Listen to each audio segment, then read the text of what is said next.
Thanks for tuning in for another edition of the Vires and Numeris Podcast presented by Bryer.io, a Bryer.io production.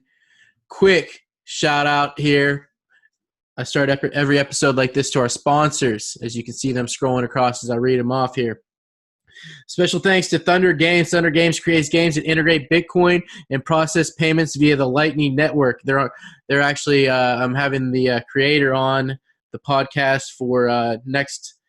He's coming on Sunday, so it'll be out next week. They have numerous different games and run their own node. If you wish to connect, their public key is available over at thdr.games/about. Along with their Telegram and social media, Thunder Games are making mobile games which enable players to win Bitcoin for free using the Lightning Network to win prizes. Check them out, thdr.games today. The Bob Shop, the most diverse blockchain and crypto clothing store on the web. I love these guys, and I had to have a little chuckle. I ordered I ordered a shirt from them the other day. Already here, cryptocurrency, the Bitcoin logo, a play on the California deal. I think so. I really like what they have over there. Check them out. They have all sorts of stuff, very diverse, lots of different projects.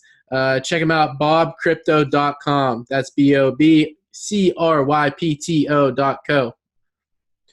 Vinxcoin. Vinxcoin is the world's first decentralized fine French wine and vineyard-backed security token offering STO, where anyone can be a fine French wine and vineyard owner from the comfort of their own home. Vinx removes the high-cost barrier to entry to French wine and vineyard ownership markets. Check them out at vinxcoin.com. Trios. What is Trios? Trios is an economy and an ecosystem. Trios is a direct reference to decentralized money that will power a new economy. In the future, the term Trios will become synonymous with cryptocurrency and virtual financial assets, VFAs, their payment methods, their ecosystem, and their general use as both a utility and a store of value. Check them out at trios.io. Charon Coins. You found the brick-and-mortar financial institution where you can safely trade dollars for Bitcoin, USD to BTC over the counter and person to person. They facilitate transactions of all sizes, including high volume transactions. Their headquarters is located in Milwaukee, serving the MKE areas of Lakefront, Eastside, River West, and Waukesha County. More than just being an OTC location, they're here to educate you about Bitcoin, wallets, blockchain, crypto, security, and platforms. If you're in the Milwaukee area, you can also check out their Bitcoin ATM with more to come soon. Visit Charon Coins, that's CharonCoins.com. Bitcoin Store of Value. Bitcoin SOV is an emerging community-driven project that is a decentralized team the world over. It is a proof-of-work mineable ERC-20 and has a deflationary design with token burns to ensure your value is stored over time. Check out their site at bsov.io. Lucio Paletti, a digital artist that did the Andy Warhol on my wall to buy Bitcoin play there. He's a self-described propagandist known for his iconic Bitcoin artworks. Lucio's number one goal is to spread the message that Bitcoin is better money. Check out Lucio Paletti. That's LuchoPoletti.com. And Flashcoin, lastly, is a reinvention of Litecoin built to scale for worldwide commerce and fast enough to handle everyday transactions. The flexible and easy to integrate core code allows exchanges and wallets to add Flash to their platform within hours. With a settlement time of 5 seconds and consensus within 2 minutes, anyone, anywhere can use Flash Mobile Wallet as easy as cash or credit card. Visit Flashcoin, that's FLASHCOIN.io. And remember, nothing written or spoken on Bryer.io is financial advice. Always DYOR, do your own research. You are the captain of your financial ship. You are in control of your financial sovereignty. And please enjoy this episode. Welcome back. This is episode number 21 of the Vires and Numeris Podcast. Today I'm with Lyn Ulbricht, mother of Ross Ulbricht. He's the alleged founder of the Silk Road. I'll get into that shortly after I say hello to Lyn. How are you? I'm good. How are you doing? He I'm actually doing is admitted to being the founder, FYI. Okay, yeah, I'm going to get into all that. So anytime I make a mistake, there's so much to unpack here. Oh yeah, it's very complicated. Right. Okay. So alleged founder. Did I say that? I have it in here as alleged. So Yeah, there's a lot of things that are only alleged, not proven, but okay. he did say he founded it. Okay. So wait, he didn't. He did say that he founded it, right? Is that what you're saying? Okay. They created the site. Okay. Mm-hmm. We'll get into all that. So I met you briefly. I said hello to you at Anarchadelphia. You go around speaking on Ross's behalf, trying to enlighten people to what happened in his case and stuff. And I didn't get a chance to talk to you too much there, but I wanted to interview you and ask you some questions. Unfortunately, there wasn't a side room for us to speak really at, so I didn't feel it was like a proper place to have an interview. But thanks for taking your time to come on here today. Happy to. Absolutely. Yeah, so for people that don't know, the Silk Road was a dark web website that was a black market for all sorts of different goods. Ross was alleged to be the creator. I guess he's admitted to being the creator and was convicted of money laundering, computer hacking, conspiracy to traffic fraudulent identity documents, and distribution of narcotics over the internet. So I've been following this case. I got into Bitcoin probably around the same time as Ross, I'm guessing, because he started this website in 2011, and I've been kind of following it the entire way through since I never was on the website, but as soon as people started talking about the Silk Road, I was aware of it. So this is all very interesting to me, how this is all unfolded. I like to start in the beginning of people's lives, though, and this is kind of a different case since you're talking about your son. But where did he grow up? Where did you raise your family? In Austin, Texas. Okay, and what type of student was he? Ross is a good student. I honestly don't think he lived up to his full potential because he's very, very smart in science. He's loved physics. He had a great physics teacher in high school. He had a really great math teacher when he was younger. So he was a good student. I wouldn't say he was top student, but that was mostly from not applying himself as opposed to not having the intelligence to do it. So when did he get interested in the free market stuff? Because he seemed to have the entrepreneurial gene. Does that run in the family? Yeah, I'm afraid it does. Well, Ross went to University of Texas and majored in physics and worked in a solar cell laboratory. He never was trained in computer programming, and that people say that he's a computer programmer. No, he wasn't, which does play into some of the alleged things. But in any case, he then went on to get his master's degree at Penn State in materials science. And while he was there, he became involved with the Ron Paul campaign. He brought Ron Paul to Penn State, supported the campaign, started reading Austrian economics, and became very passionate about freedom and free markets and about Bitcoin and the potential for monetary freedom through Bitcoin. So that all happened in grad school. Was this like we have sort of a lot of the same interests? I'm an Austrian school guy too, and I love to read the Austrian Mises and all that stuff. And economics is the science of human action. Did he come home and sort of tell you these sort of ideas, or talk to you on the phone about them? Because I know I badgered a lot of people, and I still do, about these ideas. Or was this something he kept to himself? I'm kind of curious. Yeah, I think we did talk about things. We talked about philosophy and politics, and he told me about Bitcoin actually. And I finally said, well, should I get some? And he goes, no, Mom, it's too volatile. It was probably like 50 cents. It's really very bad advice. But anyway, so he was very excited about it. And in fact, changed his plan. He had gotten a scholarship to get his PhD at Cornell in material science. And he was like, no, it's not my passion anymore. I'm really into this. And of course, as his mother, I'm like, oh my God, no, but it really wasn't his passion anymore. And so he, wanted to bring an experience of the free market to people so they could actually experience what it's about And that's really was the intent of Silk Road. It wasn't to be an illicit market. It was an open market, except it did have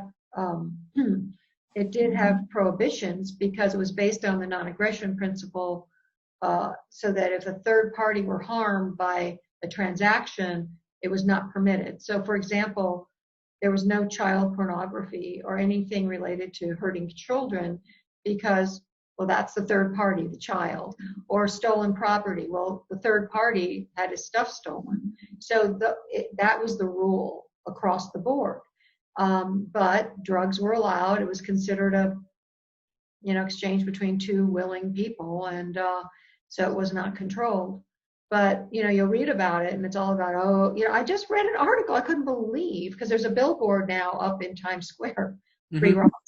And yes, a very generous supporter put it up there, and someone wrote about it and said this terrible person has permission to have a billboard, and Silk Road was known for child exploitation and human trafficking, and that is a complete lie. It's a total lie. I've tried to get a hold of the writer and say, correct it, but I've had no luck. And we're constantly battling that because it was an idealistic venture that, was meant to be good. I mean, no harm was intended. Right.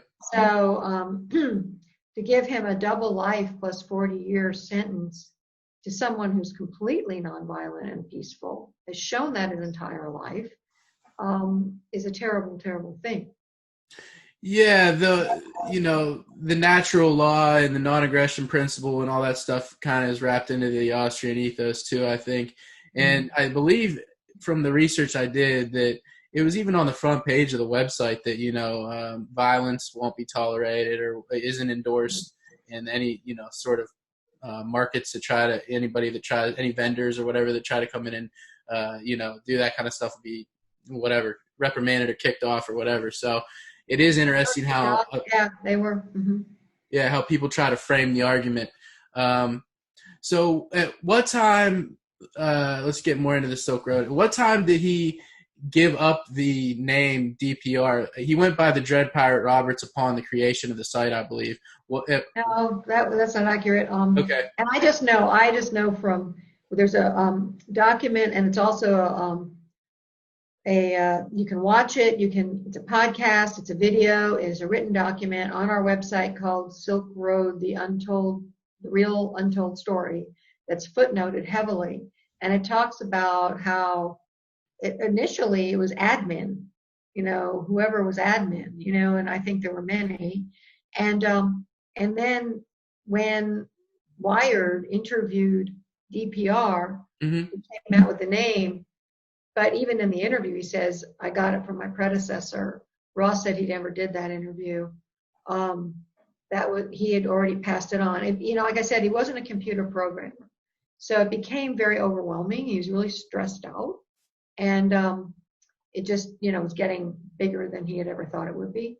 So he passed it on. And I don't know a lot of the details, but that's what my understanding.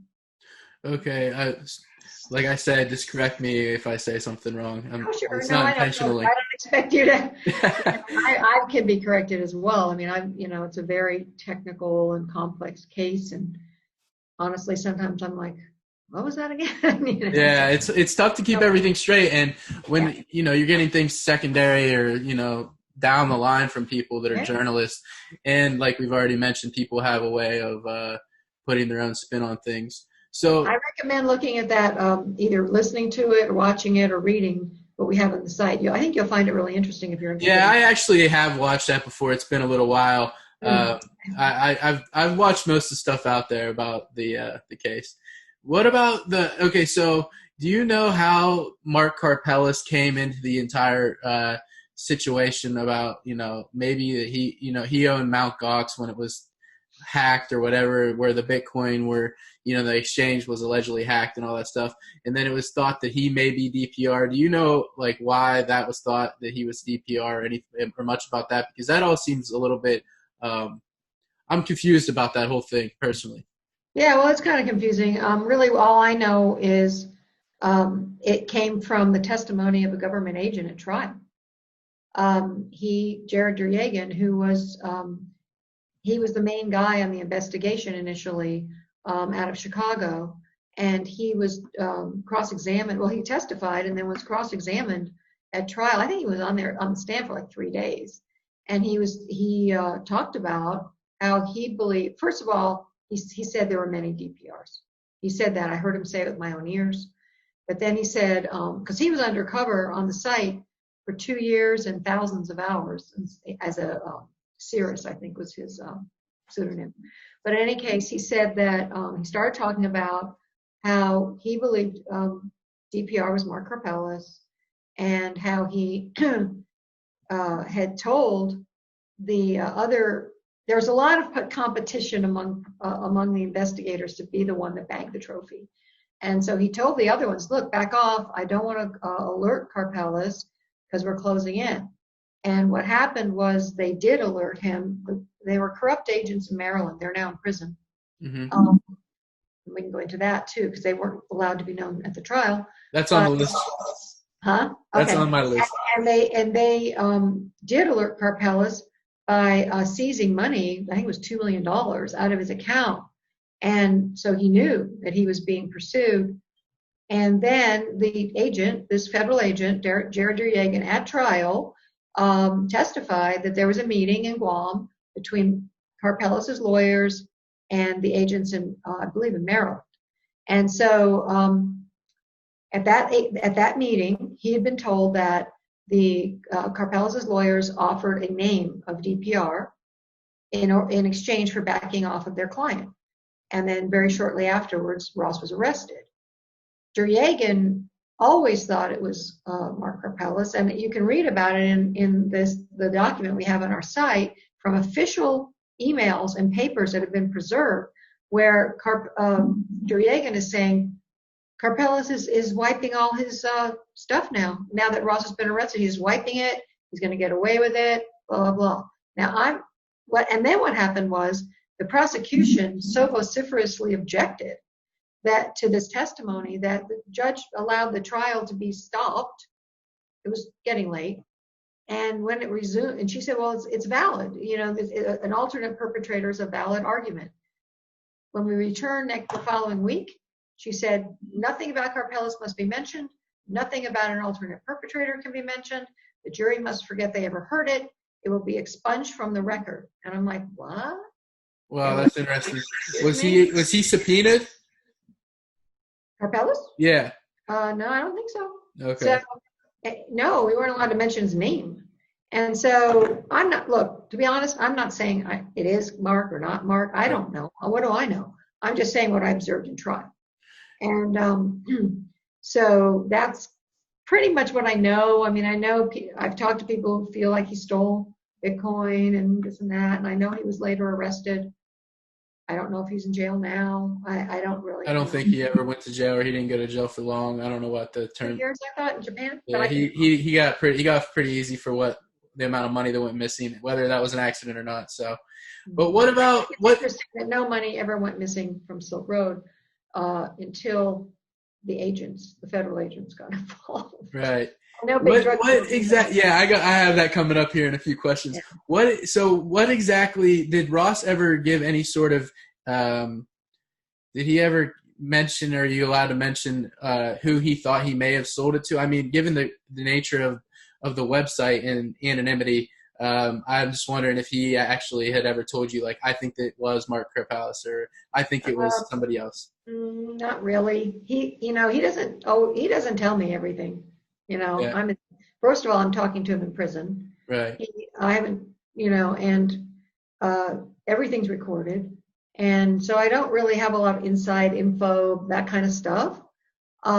He did say he did pass it on. Yeah. And he's explained it to me and things, but I can't retain it. I've got the worst technological retention probably of, hey, look, I'm old.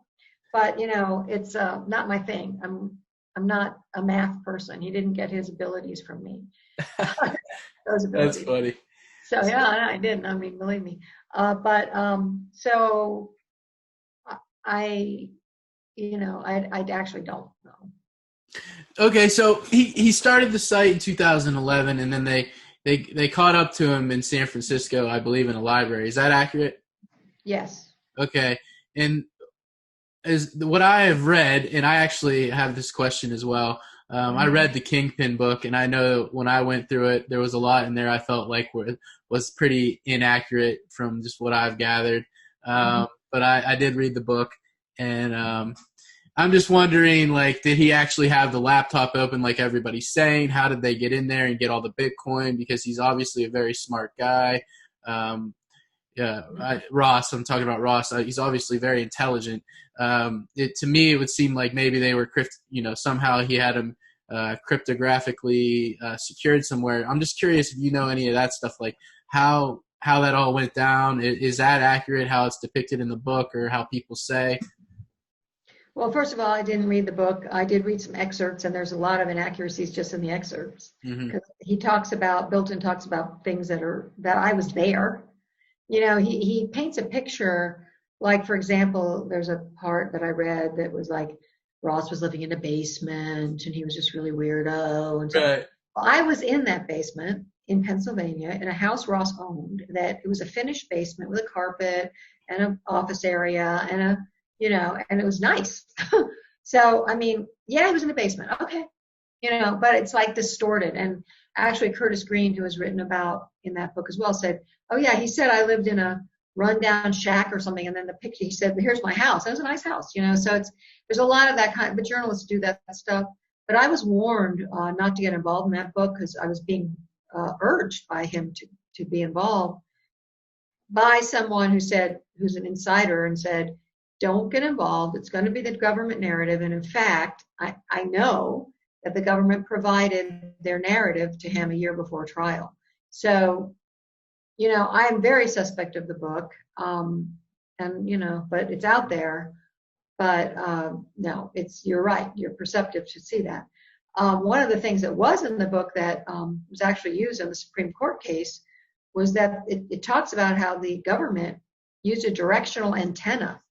I guess the government told him this, because he's in with them, a directional antenna on Ross's house and could track him throughout his house without a warrant, without probable cause, with just in secret.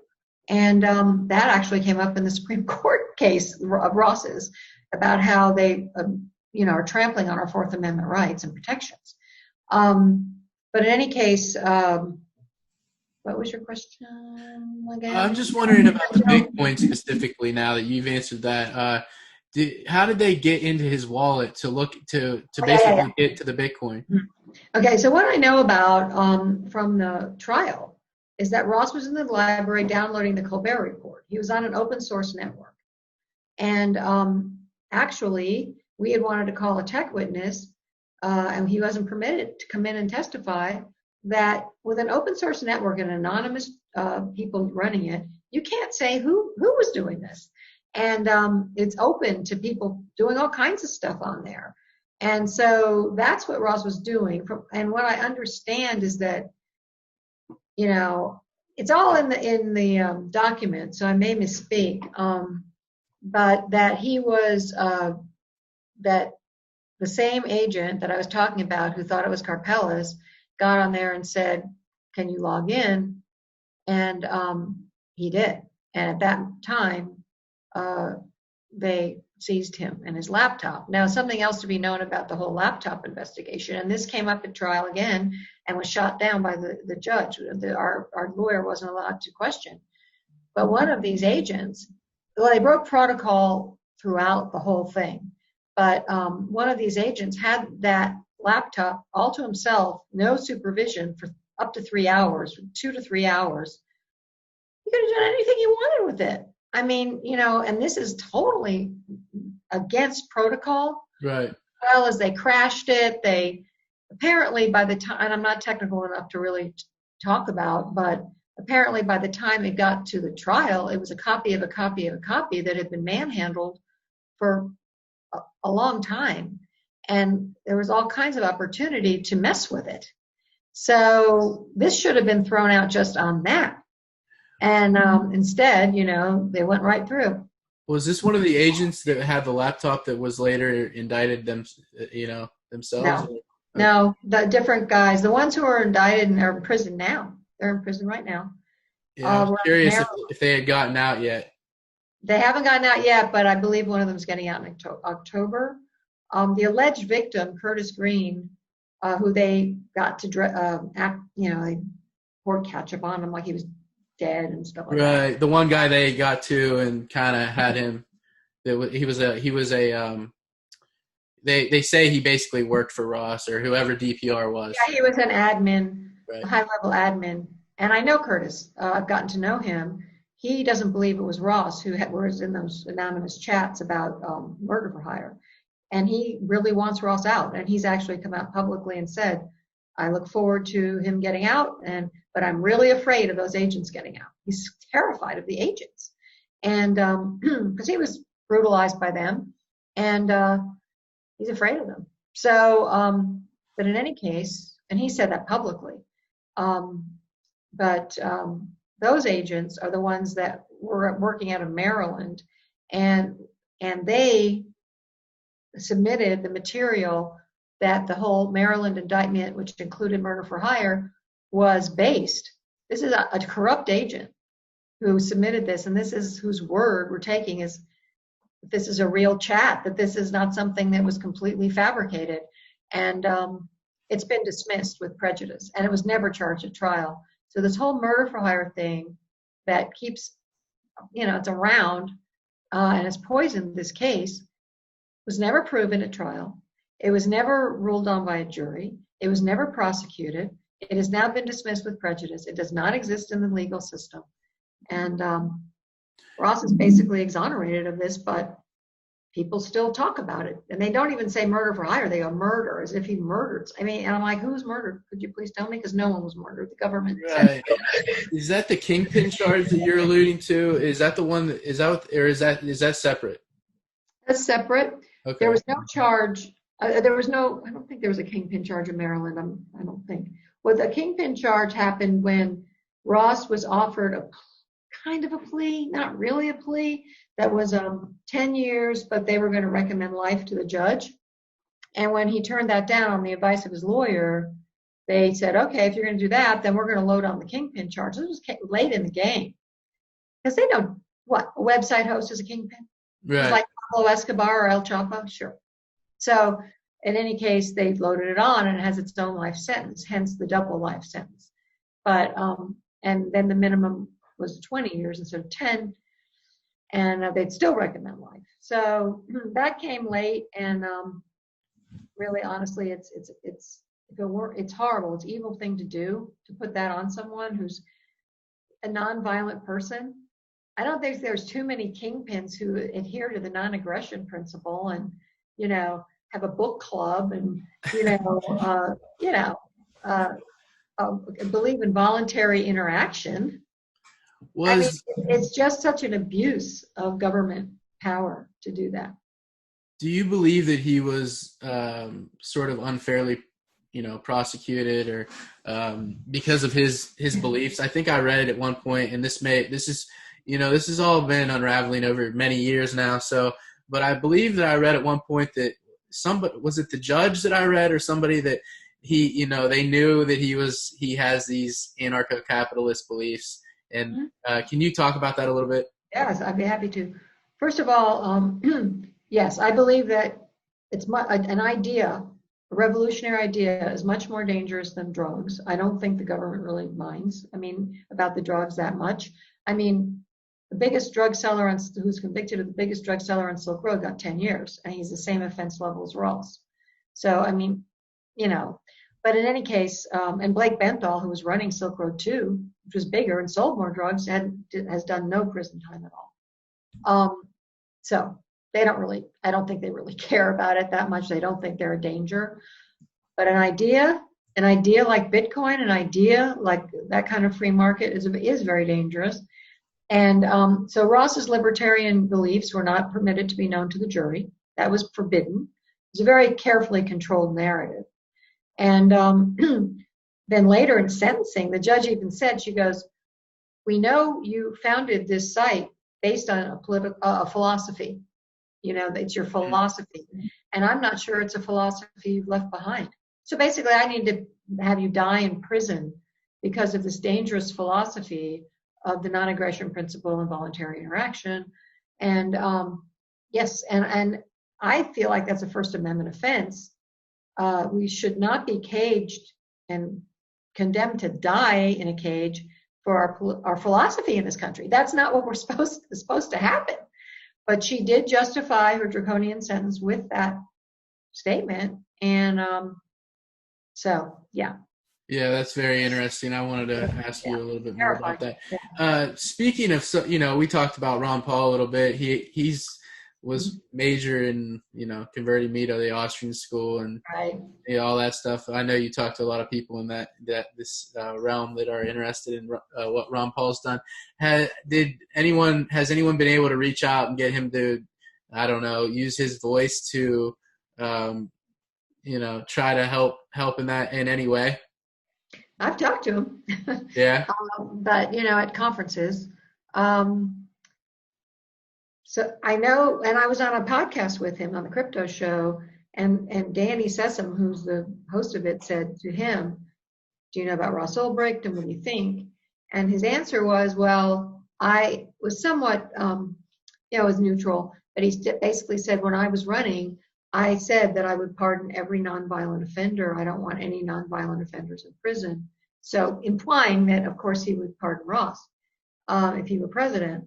That's about as far as he has gone with it. Okay. He's very sympathetic, or has been expressed that to me, but he hasn't taken it on as a cause or anything. All right, I was just curious. All right, so we talked a little bit about the FBI and how much they say that Ross had $28.5 million when they arrested him, which is probably like $1 billion today. I don't know. I mean, in Bitcoin, that's just an insurmountable sum of money to even think about. What happened to all of those Bitcoins? Do you know? Well, I don't know how much he had exactly, but it was seized by the government. Everything on his laptop, but it was a shared wallet. It wasn't necessarily all his. They said that he is responsible for everything sold on the site, and they valued the site at $183 million, including the legal things like gold, books, art, whatever. And I actually, a guy who had gold on there told me they seized my gold. It was totally legal. They seized it. So Ross has a forfeiture on his head that if he ever gets out, he owes the government multiple millions of dollars for Silk Road. But they did seize the Bitcoin. Like I say, it was a shared wallet, so it's hard to say what's exactly Ross's, but they auctioned it at a very low price, apparently.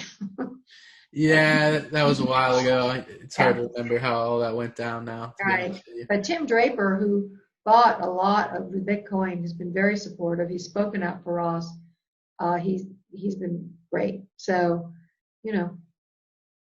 I mean, Ross has a lot of people in his corner. A lot of pretty high-profile people in the blockchain space, especially Roger Ver being one of them. I know there's quite a few other ones. What did you say? I'm sorry? Roger Ver. Oh, Roger, sure. Roger's been incredibly generous. And, we have a widespread support page on our website. And, sorry, somebody's driving up. It's very impressive of the people who've spoken out publicly for Ross.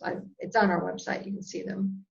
Yeah, it's tough to keep anarcho-capitalist minded people quiet for long. So, No, but it's from all sides of the political spectrum on there. I mean, Noam Chomsky's on there. Oh, okay, interesting. So, what about this diary that is alleged to have been on his laptop? Was he known to keep a diary or a notebook? Is that all a fabrication, in your opinion? I think things were planted, but it wasn't. From what I'm to be honest, I'm a little bit fuzzy on this whole thing. From what I understand, it was like a couple of entries. It wasn't a long. People think it's long journal, la la la la. I don't believe that is accurate. And there was a couple of entries, but again, it's I've been told by a crypto expert that it's child's play to plant things on a computer. Digital evidence is not reliable. It's not solid.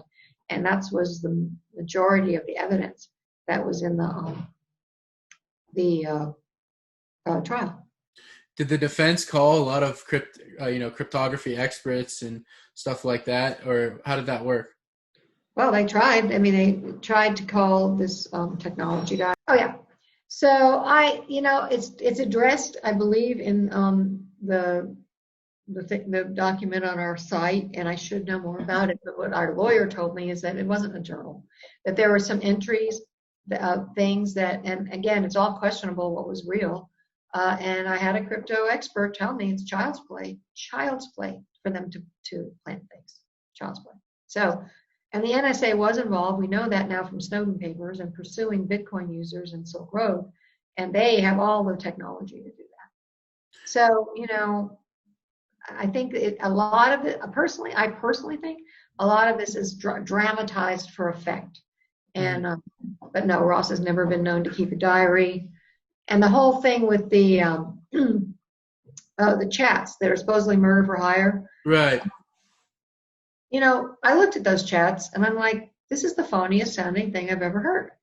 For one thing, Ross types like a techie. I wouldn't see a capital letter in sight when he would send me an email or something. Like shorthand. Perfectly punctuated, la la la, and all. And to me, it sounds like the same person wrote both. Well, I mean, just reading it, this is a totally personal response, but I've gotten many messages and emails from Ross over the years, and it doesn't sound like him. And it doesn't type like him. He doesn't tend to capitalize. He doesn't tend to, he's very brief. This is quite wordy and all perfectly punctuated. It's just phony to me. The defense, their argument was that it was airdropped. Am I right? Or is it something like that? Does that sound right? Honestly, I don't remember him. Okay. I don't know. But the idea is that wasn't actually his diary, whoever. I was talking about the chats, but the chats were not in the journal. But I think there was something there, but it wasn't what they portrayed it as, and I don't know. But there was so many questions about what was on that laptop. You could just plant little things here and there, and it's it can be very incriminating if you believe it. And the thing is, there were other court cases where digital evidence was not permitted because of this exact problem, but this judge permitted it, and that sets a precedent for other people in trial. Look, you can create digital evidence, no problem. And then you can manipulate it, you can erase it, and in fact, it was found that after trial, there was a folder that proved, and it was discovered by the defense, that evidence had been deleted, so that partial evidence was shown at trial, and the rest of it wasn't shown, and it was been tampered with. And at the same time, it was also found that somebody using the DPR account logged into the Silk Road Forum when Ross was already in prison. So there's a lot we don't know. There's a lot going on, and I think there's so much that's tainted from the corrupt agents that I don't know that we'll ever know. I mean, they had a whole bunch of emails that the government did not require them to decrypt, and so the emails remain encrypted. I'm like, really? I would like to read those emails. So he's exhausted his appeals. What's the game plan now to get him out of there? I mean, I know you guys have a petition for signatures. Last time I checked, you have close to 1 million, I think. Is that right? I wish. No, but it's close to 300,000. Okay, okay. That's still a lot of people. I'll have 1 million. Yeah, that's a lot. Honestly, I think we could get 1 million, but right now, yeah, I don't know what I should look and see what it is right now. But I think it's close to 300,000. I mean, I know it's close to 300,000, and so we do. What we have left is 2 things. They're both hard.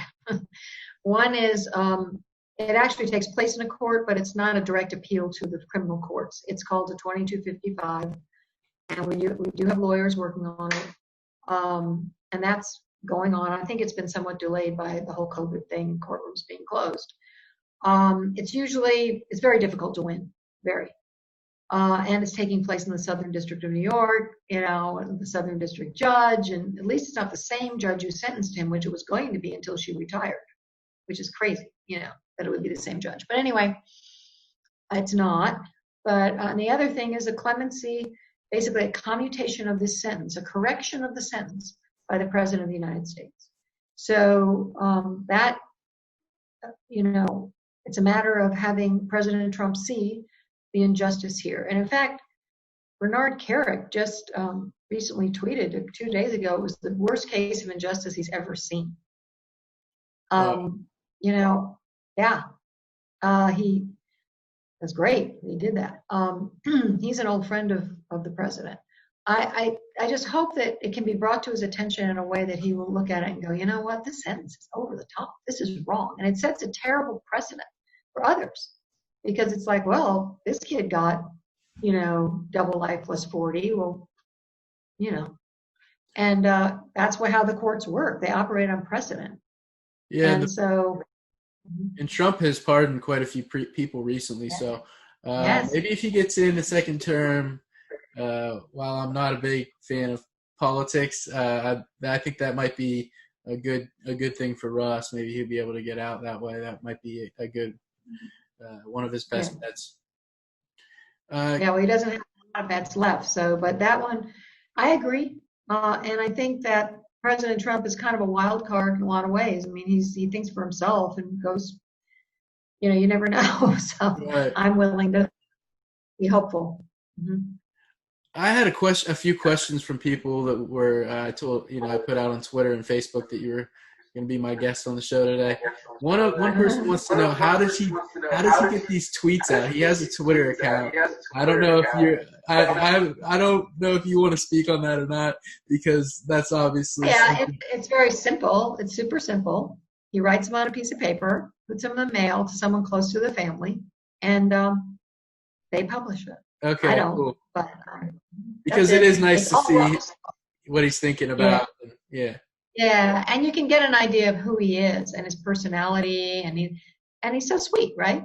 So it's like, he really, the thing is, he was very frustrated because he was all these things being written about him, all these terrible things, like he's some kind of really horrible villain. And he said, I want to speak out. I need to be able to speak for myself and have people understand who I am. And so that's what this was motivated by. And he also has been writing a lot. His writings are published on our website and also on medium.com. I was going to ask you if he has any inclinations or ambitions to write a book. I bet he will when he gets out, and maybe I think he does write some. I mean, I know he writes essays and things, and write things in there too. So I'm definitely going to write a book. I think my story is more outlandish than his. I'll read your book, definitely. That's 100%. Let me know when it's out. So this is sort of a personal question, but how often do you get to speak to him? Well, unfortunately, because it's an internet crime, Ross is not allowed email like other prisoners, which really limits communication. He appealed to the Bureau of Prisons. They turned him down at the highest level. So he has 300 minutes of phone calling a month, which go by very quickly. And then we visit, so he, I moved to Tucson so I could visit him, and other loved ones have moved to Tucson too. And, he has visits. Well, now they're all shut down. There's no visitation since March, I think, because of the virus. And in fact, he's locked in a cell 22 hours a day. And it's been like that since middle of March because of the virus. He's only now getting an hour a week outside. So it's pretty rough, and there's no visits. But under normal circumstances, it's every weekend. At this particular prison, it just depends. Friday evening, Saturday, and Sunday for a good amount of time, like 9 to 3. And then holidays too. Whatever people think about this case, he has a lot of family support. That's for sure. You also moved to Colorado before that, didn't you?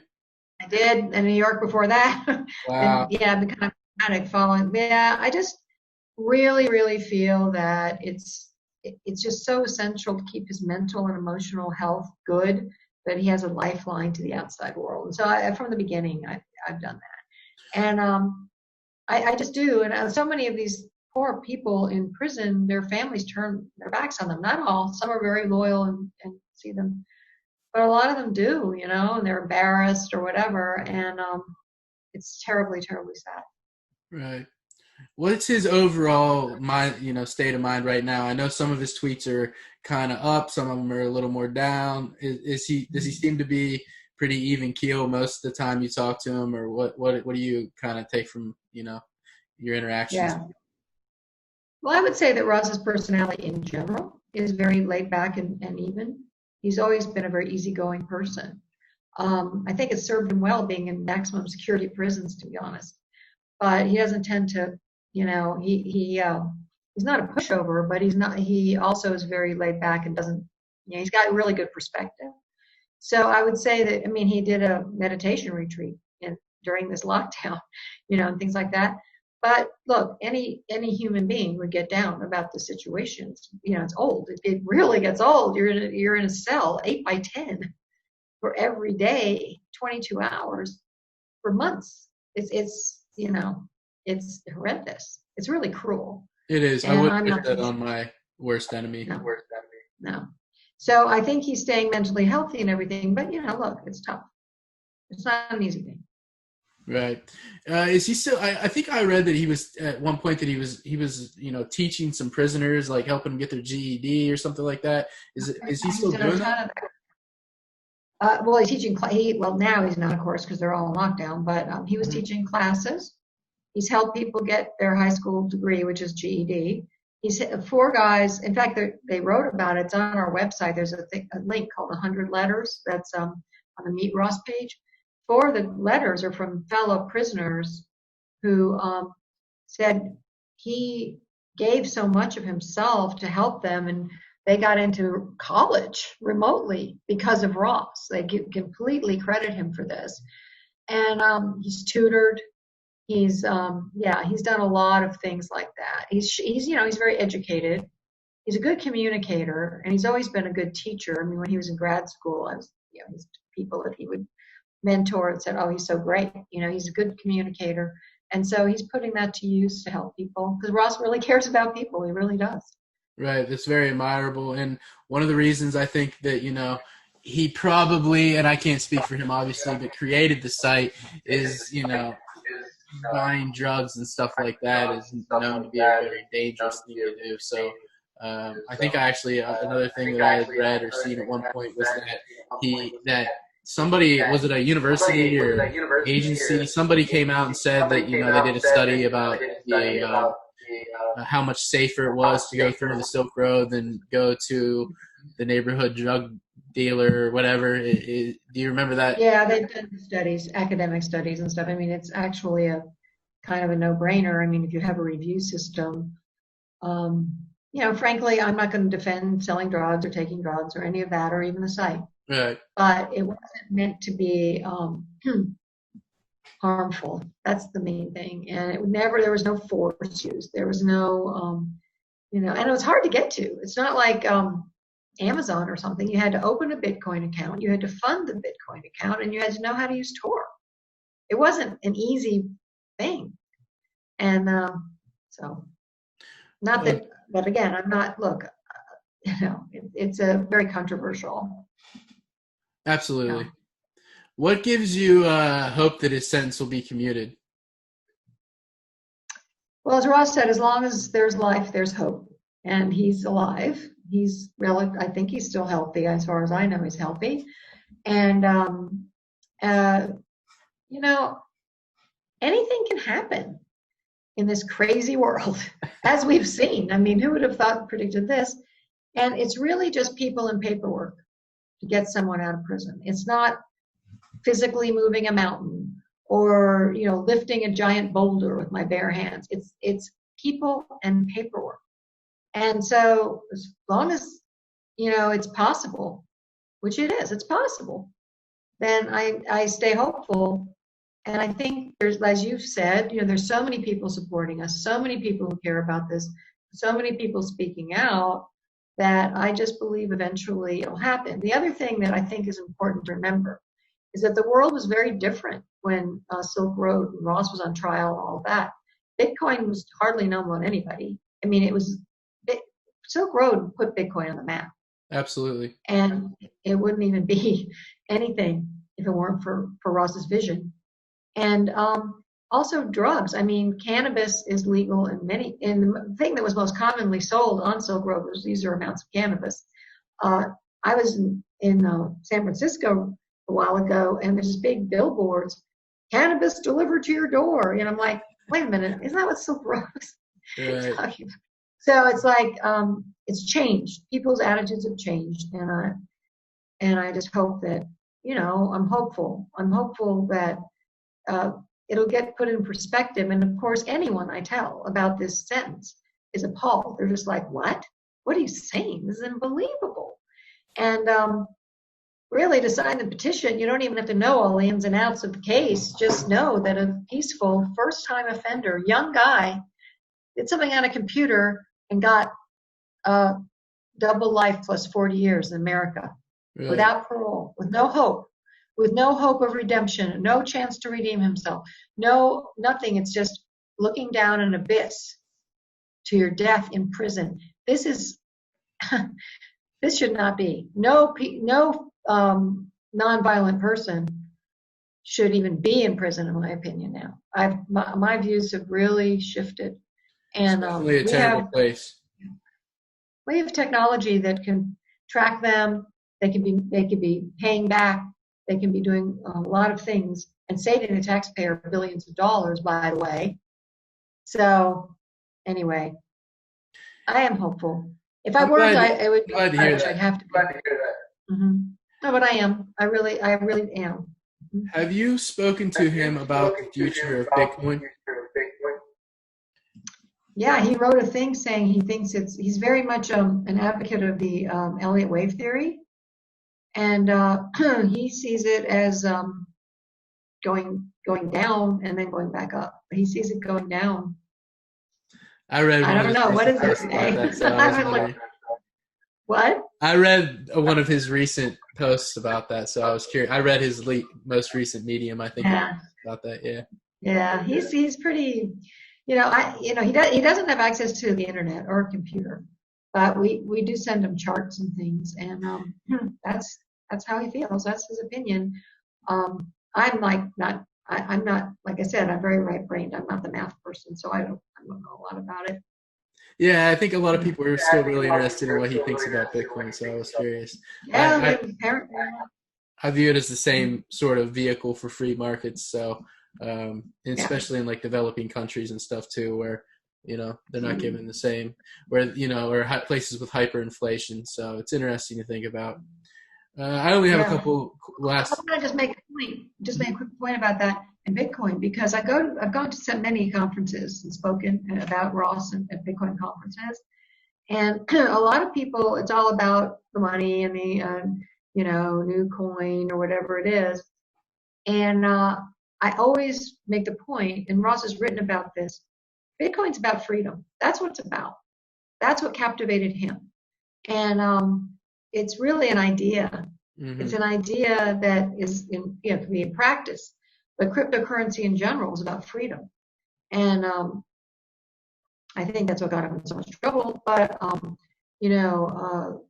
that I think it's important not to lose sight of that. It's the competition of money that makes it such a beautiful thing. We should have, choice in everything we do. It's voluntary and doesn't harm anybody else. That's sort of my opinion as well. It's so simple, isn't it? Yeah. Right. Yeah. It's very, very basic, but I don't know. We're still the minority. Yeah.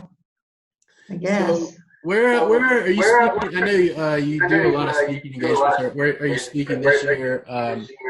And stuff like that. I'm gonna let everyone know where you're gonna be. Yeah, well, I kind of burned out, to be honest, and I kind of cut back. But I had planned to speak at I was going to be on a panel at the Libertarian National Convention, and that got canceled in Austin. It's rescheduled, but I don't think I'm going to be able to make that one in Florida. Then I had hoped to go to Pork Fest, where I've been for 6 years straight. They've been so great and supportive, but I'm not sure I can make it because of family reasons, my daughter and stuff.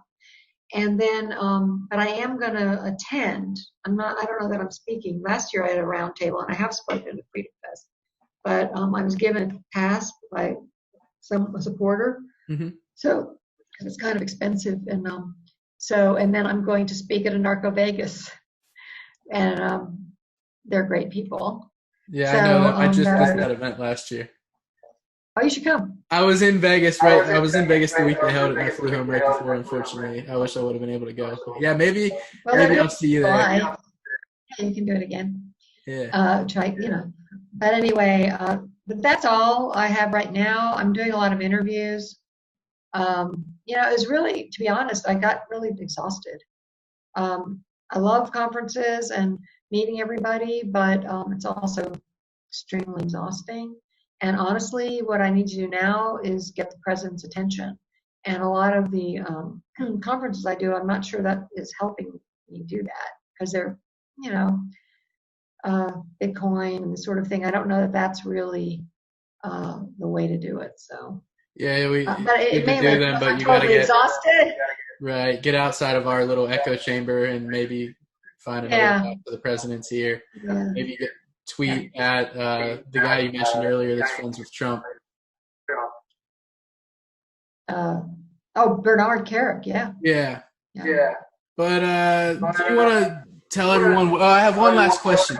Since you already sort of told me what Bitcoin, you said it's sort of freedom to you. It means freedom to you, and that's obviously it means freedom to me in free markets. Maybe you could ask Ross for me if you talk to him and get that from him. Just, very simplistic. What does Bitcoin mean to him? That's how I wrap up every show. So, just a lot of people told me to, give them their regards and tell them they were thinking about them. I'm obviously in that group too. So, will do. Well, he wrote an essay called "Bitcoin Equals Freedom." That's what the name of the essay. Okay. And it was published. I believe that one was published in Bitcoin Magazine. And I spoke there last year too, but I'm too exhausted to do it this year. But so that's what Ross thinks it is. I mean, I'm not saying he doesn't. He's looking at the trends, and and it's not like it's bad or wrong to have it be something profitable, of course. Right. But the ultimate core of it, the real spirit of it, is freedom. I think I believe what Ross believes. The monetary wealth, or the wealth that comes with it, is a byproduct of the freedom and the amount of goods, the good stuff that can come out of it. So I agree 100%. I appreciate your time today. Is there I know freeross.org is a good place to go. Is there anywhere else you can send people? Well, please, if you haven't already, click the red banner at freeross.org. It'll take you right to the petition. You can sign it. You can share it. Help me get to 300,000, and we're almost there. I think we're like, I haven't looked today, but we're getting there. And if anyone has any, political connections, that would be really great. Any kind of, and it doesn't have to be at the White House level or anything like that. Just different people. You never know who knows who, and that sort of thing. And so, if you have any ideas, please get a hold of me. I'm reachable at the footer of every page on our website. And so that would be great. And there's also a Take Action page on the website that has ideas, or if other people have ideas of helping, how they can help. Like the guy who approached me and said, I want to put up a billboard in Times Square. I'm like, sounds great. And he did. He did. That's great. There's not a lot of people in Times Square, so he got a really good deal. But it's going to be, but hopefully, buses, and hopefully it will eventually. But it's going to be up till the election. So that's great. That's just one example. Yeah. Well, thanks for giving me a little piece of your Friday night. And I'll say goodbye in 1 second.